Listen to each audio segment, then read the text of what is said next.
शुभ दोपहर और आत्म जागरूकता पाठ्यक्रम में एक और सम्मेलन में आपका स्वागत है। आज हम इस विषय पर अध्ययन करेंगे, जीवन और होने का स्तर। हम सीखेंगे कि अपने अस्तित्व के स्तर को ऊपर उठाकर अपने जीवन को कैसे बदला जाए। हम जानेंगे कि खुद पर काम करके हम अपनी बाहरी स्थिति को कैसे बदल सकते हैं।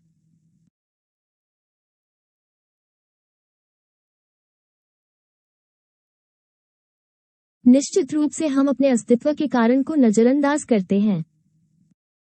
हम कौन हैं? हम कहां से आए हैं? हम कहां जा रहे हैं? हम किस लिए जीते हैं?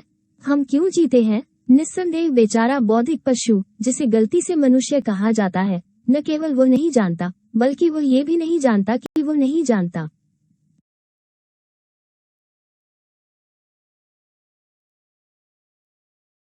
सबसे बुरी स्थिति वो कठिन और अजीब स्थिति है जिसमें हम खुद को पाते हैं। हम अपनी सभी त्रासदियों के रहस्य को नजरअंदाज कर देते हैं और फिर भी हम आश्वस्त हैं कि हम सब कुछ जानते हैं।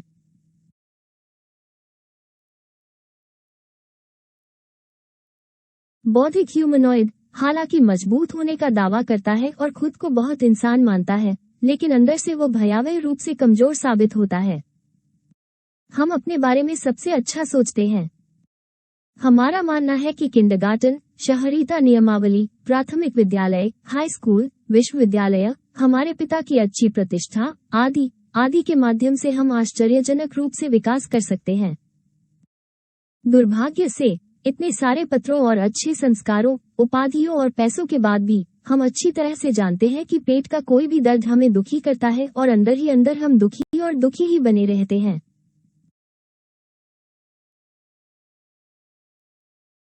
हमारी उपलब्धियों और सफलताओं के बावजूद हम निरंतर असंतोष में रहते हैं। ये जानने के लिए सार्वभौमिक इतिहास को पढ़ना पर्याप्त है कि हम वही पुराने जमाने के बर्बर हैं और सुधरने के बजाय हम बदतर हो गए हैं। ये 20वीं सदी अपनी सभी भव्यताओं, युद्धों, वेश्यावृत्ति, विश्वव्यापी यौन शोषण, पतनशील यौन उत्पीड़न, ड्रग्स के साथ शराब, अत्यधिक क्रूरता, अत्यधिक विकृति, राक्षसीपन आदि वो दर्पण है जिसमें हमें स्वयं को देखना चाहिए। इसलिए विकास के उच्च स्तर पर पहुंचने का दावा करने का कोई अनिवार्य कारण नहीं है, भले ही हम मानते हों कि हम तकनीकी रूप से उन्नत हैं। ये सोचना कि समय का अर्थ प्रगति है, बेतुका है, दुर्भाग्य से अज्ञानी। सचित्र विकास की हठधर्मिता में बोतलबंद जारी है। काले इतिहास के सभी काले पन्नों में हमें हमेशा वही भयानक क्रूरताएं, महत्वाकांक्षाएं, युद्ध आदि मिलते हैं। हालांकि हमारे अति सभ्य समकालीन वे अब भी आश्वस्त है कि युद्ध कोई गौण चीज है, एक आकस्मिक दुर्घटना जिसका उनकी बहुप्रतिष्ठित आधुनिक सभ्यता से कोई लेना देना नहीं है। निस्संदेह जो बात मायने रखती है वो प्रत्येक व्यक्ति के होने का तरीका है। कुछ पियक्कड़ होंगे, कुछ बकवादी, कुछ ईमानदार और कुछ बदमाश। जीवन में सब कुछ है। द्रव्यमान व्यक्तियों का योग है, इसलिए द्रव्यमान व्यक्ति का विस्तार है। यदि प्रत्येक व्यक्ति स्वयं को परिवर्तित नहीं करता है, तो जनता का परिवर्तन संभव नहीं है। हम स्वयं को इस ग्रह पर अन्य लोगों से श्रेष्ठ मानते हैं और उनके होने के तरीकों, उनके कार्यों, उनके दोषों, वे कितने बुरे हैं, के लिए उनकी आलोचना करते हैं। और वास्तविकता यह है कि हम इस ग्रह के द्रव्यमान का हिस्सा हैं, क्योंकि किसी न किसी स्तर पर हम सभी में समान खामियां हैं। और अगर हम उस समूह से बाहर निकलना चाहते हैं तो हमें उन सभी चीजों को खत्म करना होगा जो हमें इसका हिस्सा बनाती हैं। ये हमें इसके साथ कंपन कराता है। अस्तित्व के स्तर को बढ़ाना इसी के बारे में है।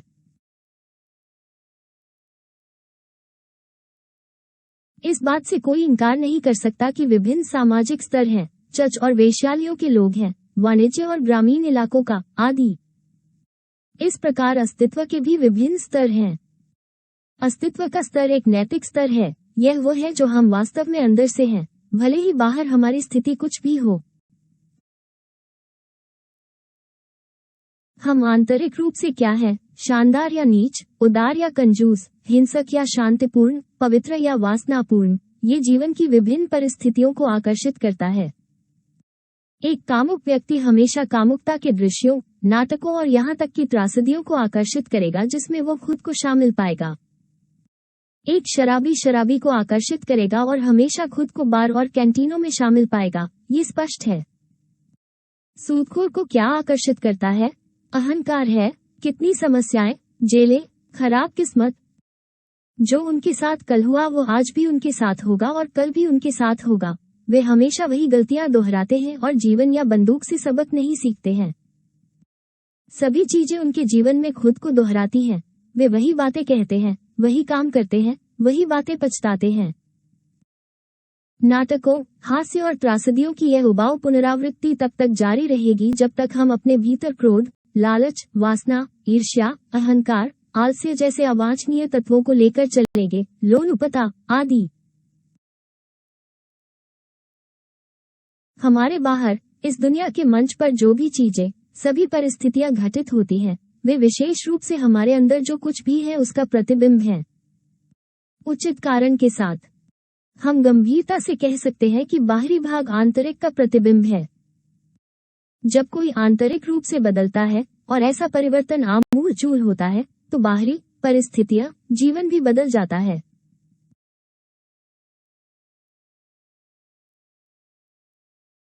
हमारा नैतिक स्तर क्या है? या यूं कहें कि हमने कहा, हमारे होने का स्तर क्या है?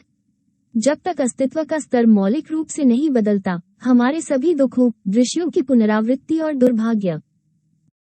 अक्सर हमें परिवार, काम, साथी के साथ कठिन परिस्थितियों का सामना करना पड़ता है और हम सोचते हैं कि हम केवल नौकरी या साझेदार बदलकर इसे बदल देंगे, लेकिन हम इस बात को नजरअंदाज कर देते हैं कि हम जहां भी जाते हैं या जिसके साथ भी होते हैं, हम उसी तरह का मनोवैज्ञानिक बोझ लेकर चलते हैं।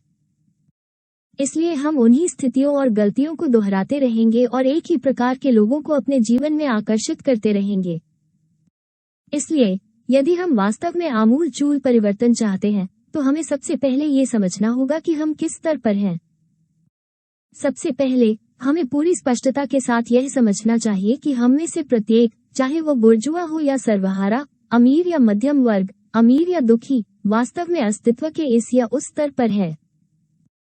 हमें अपने आप से पूछना चाहिए कि हमारे होने का स्तर क्या है। यदि हम जिस स्थिति में हैं उसे नजरअंदाज कर दें तो दूसरे स्तर पर जाना संभव नहीं होगा।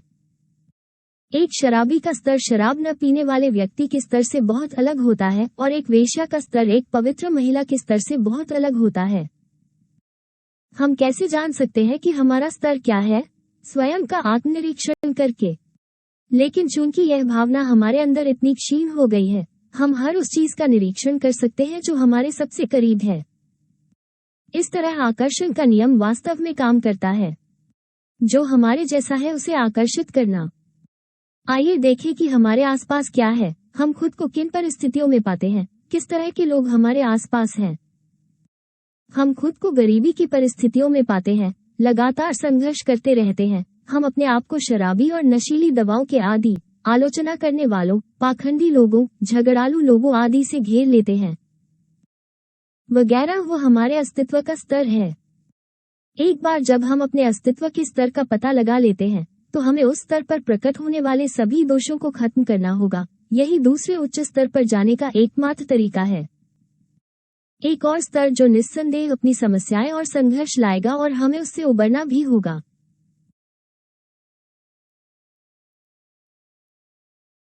हमें इस उबाऊ दिनचर्या से, इस जीवन से बाहर निकलने के लिए, वास्तविक बदलाव के लिए तरसना होगा, मात्र यंत्रवत थकाऊ। चूंकि कभी कभी हम अपने अस्तित्व के वर्तमान स्तर से जुड़े होते हैं, हमें अपने अंदर के दोषों को पहचानना होगा। पीड़ितों की तरह महसूस करना बंद करें और हमारे जीवन और हमारी परिस्थितियों की जिम्मेदारी लेना शुरू करें। आइए एक सीढ़ी की कल्पना करें जो नीचे से ऊपर तक, लंबवत और कई सीढ़ियों तक फैली हुई है। निस्संदेह, हम स्वयं को इनमें से कुछ स्तरों पर पाते हैं। नीचे तो हमसे भी बुरे लोग होंगे, सीढ़ियों पर तुम्हें हमसे बेहतर लोग मिलेंगे। इस असाधारण ऊर्ध्वाधर में, इस अद्भुत सीढ़ी में, ये स्पष्ट है कि हम अस्तित्व के सभी स्तरों को पा सकते हैं।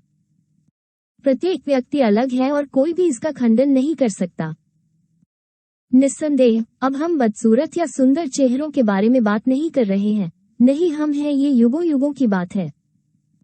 यहाँ युवा और बूढ़े लोग हैं, मरने को तैयार बूढ़े लोग हैं और नवजात बच्चे हैं। समय और वर्षों का प्रश्न, जन्म लेना, बढ़ना, विकसित होना, शादी करना, प्रजनन करना, बूढ़ा होना और मरना क्षैतिज तक ही सीमित है। अद्भुत सीढ़ी में, ऊर्ध्वाधर में, समय की अवधारणा फिट नहीं बैठती है। ऐसे पैमाने की सीढ़ियों पर हम केवल अस्तित्व की स्तर ही पा सकते हैं। यांत्रिक आशा बेकार है। उनका मानना है कि समय के साथ चीजें और भी बेहतर हो जाएंगी। हमारे दादा दादी और परदादा परदादा इसी तरह सोचते थे। तथ्य बिल्कुल विपरीत प्रदर्शित करने आए हैं। अस्तित्व का स्तर ही मायने रखता है और यह वर्टिकल है। हम एक कदम पर हैं लेकिन हम दूसरे कदम पर चल सकते हैं। जिस अद्भुत सीढ़ी के बारे में हम बात कर रहे हैं और जो अस्तित्व के विभिन्न स्तरों को संदर्भित करती है, उसका निश्चित रूप से रैखिक समय से कोई लेना देना नहीं है। अस्तित्व का एक उच्च स्तर पल पल हमारे ठीक ऊपर होता है। तुरंत। ये किसी दूरस्थ क्षैतिज भविष्य में नहीं बल्कि यहीं और अभी हमारे भीतर ऊर्ध्वाधर में है।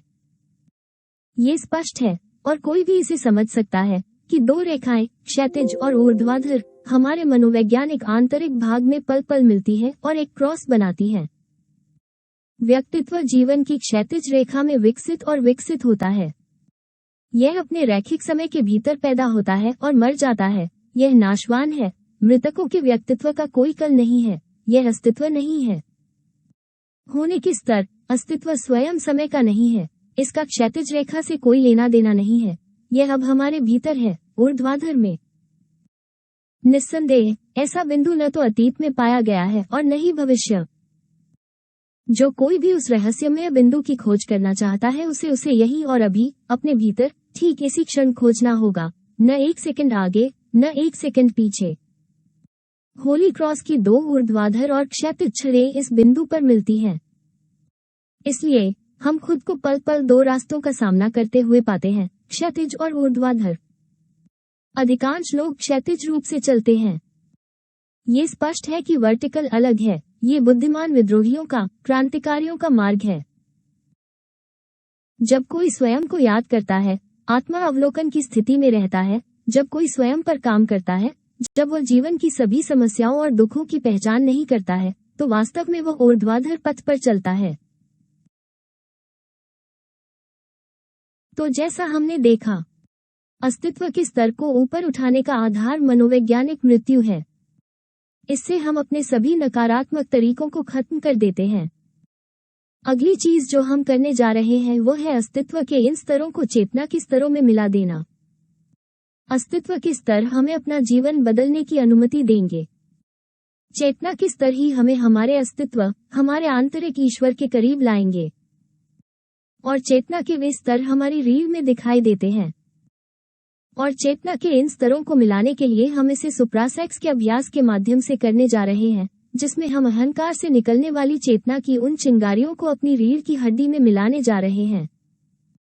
मनोवैज्ञानिक मृत्यु, उत्थान और आध्यात्मिक जन्म सुप्रासेक्स के अभ्यास से प्राप्त का आधार बनने जा रही है, जो हमें ऊंचाई प्रदान करने वाली है। और यदि हम मानवता के लिए बलिदान का अभ्यास करते हैं, दूसरों को अपने जीवन को बदलने का तरीका सिखाते हैं, तो वह प्रेम तेजी से आगे बढ़ने के लिए प्रेरणा के रूप में काम करेगा। कि चीजों के साथ अपनी पहचान बनाना हमें अपने अस्तित्व के स्तर को ऊपर उठाने से रोकता है, लेकिन आलोचना हमें उस अस्तित्व के निचले स्तर पर ले जाती है जिसे हम पहले ही उठा चुके हैं। उदाहरण, यदि मेरा स्तर शराब के आदी जैसा था, मैं अपने अस्तित्व का स्तर बढ़ाता हूं और उन सभी लोगों को समझता हूं जो शराब के गुलाम हैं। लेकिन अगर मैं समझने के बजाय आलोचना करना शुरू कर दूं, तो समानता के नियम के अनुसार मैं उनके स्तर पर लौट आऊंगा और उन लोगों और परिस्थितियों को अपने जीवन में आकर्षित करना शुरू कर दूंगा, क्योंकि आलोचना, समझ और प्यार की कमी हमारे अस्तित्व के स्तर को कम कर देती है। इसके अलावा यदि आप किसी ऐसे व्यक्ति की आलोचना करने की गलती करते हैं जो हमसे ऊंचे स्तर पर है, तो परिणामस्वरूप हम उस स्तर तक नीचे चले जाएंगे जहां से उस व्यक्ति ने चढ़ने के लिए ज्ञान और जागरूकता प्राप्त की थी। इसलिए ये समझना महत्वपूर्ण है कि आलोचना केवल समझ की कमी, चेतना की कमी को दर्शाती है। इसलिए यदि हम अपने अस्तित्व के स्तर को और अधिक ऊपर उठाना चाहते हैं, तो हमें आलोचना न करना सीखना चाहिए।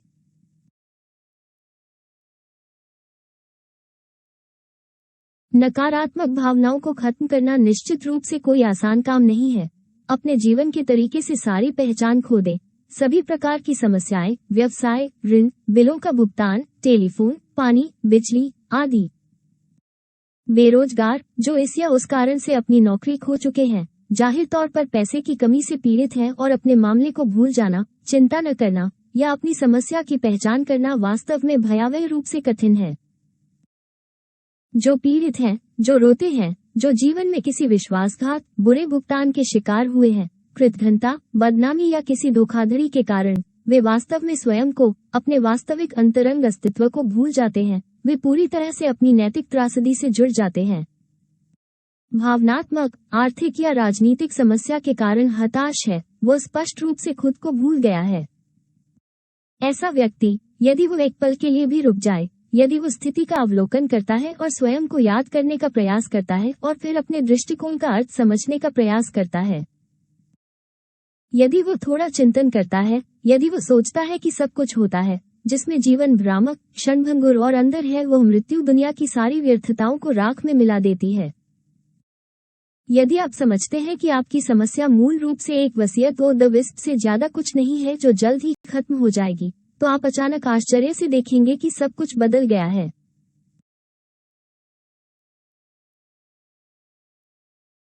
तार्किक टकराव और अस्तित्व के अंतरंग आत्म प्रतिबिंब के माध्यम से यांत्रिक प्रतिक्रियाओं को बदलना संभव है। ये स्पष्ट है कि लोग जीवन की विभिन्न परिस्थितियों पर यांत्रिक रूप से प्रतिक्रिया करते हैं। वे हमेशा शिकार बनते हैं। जब कोई उनकी तारीफ करे तो मुस्कुराएं, जब उनका अपमान होता है तो उन्हें दुख होता है। जब उनका अपमान होता है तो वे अपमान करते हैं। यदि वे उन्हें चोट पहुंचाते हैं तो वे दूसरों को भी चोट पहुंचाते हैं। वे कभी स्वतंत्र नहीं होते। उनके साथियों में उन्हें खुशी से दर्द, आशा से निराशा तक ले जाने की शक्ति है। उन लोगों में से प्रत्येक जो क्षैतिज पथ पर चलते हैं, एक संगीत वाद्य यंत्र की तरह दिखते हैं, जहां उनके प्रत्येक साथी जो चाहे बजाते हैं। जो अपनी यांत्रिक प्रतिक्रियाओं को बदलना सीख लेता है, वो वास्तव में ऊर्ध्वाधर मार्ग अपनाता है। यह अस्तित्व के स्तर में एक मूलभूत परिवर्तन का प्रतिनिधित्व करता है, जो एक असाधारण मनोवैज्ञानिक विद्रोह का परिणाम है। हमसे मिलने के लिए आप सभी का बहुत बहुत धन्यवाद। यदि आपके कोई प्रश्न है तो आप उन्हें टिप्पणियों में छोड़ सकते हैं। हम आपको अगले सम्मेलन में आमंत्रित करते हैं, जहां हम सीखेंगे कि गूढ़ विद्या वास्तव में क्या है और हम इसे छद्म गूढ़ विद्या से कैसे अलग कर सकते हैं, जो आज बहुत अधिक मात्रा में मौजूद है। जल्द ही फिर मिलेंगे।